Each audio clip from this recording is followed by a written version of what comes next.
शाळेच्या संबंधित प्रश्न आहे. मित्रांनो, आपण पाहतोय की जिल्हा परिषदेची शाळा होती, ती हक्काची होती. आत्तापर्यंत गोरगरिबांची पोरं तिथं जाऊन शिकत होती.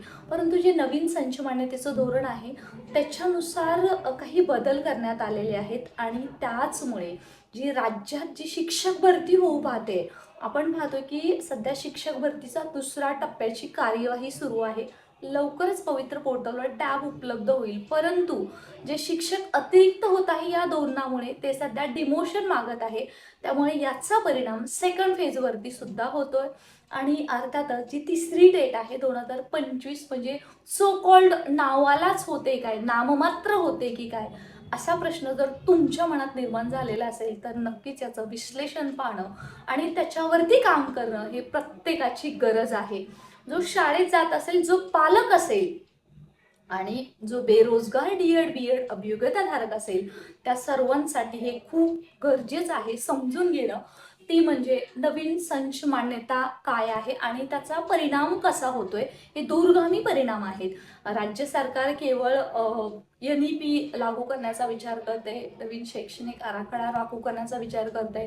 आनंददायी शिक्षण हे फक्त नावालाच आहे, ह्याचा खेळ खंडोबा ॲक्च्युली येणाऱ्या काळामध्ये होणार आहे.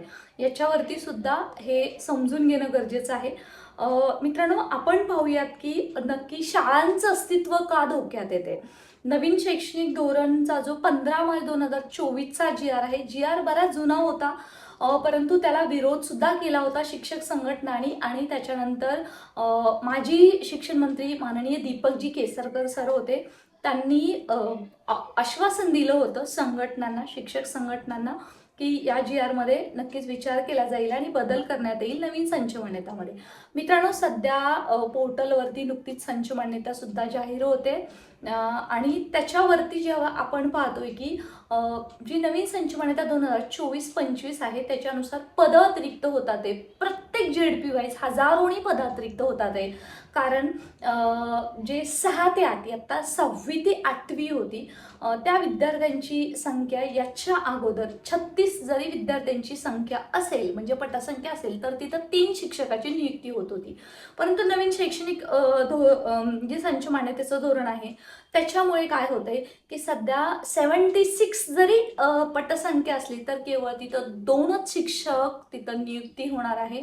आणि अर्थातच हे जे शिक्षक तर अतिरिक्त होतीलच, त्याचबरोबर विद्यार्थ्यांवरती कसा परिणाम होतोय ते पहा.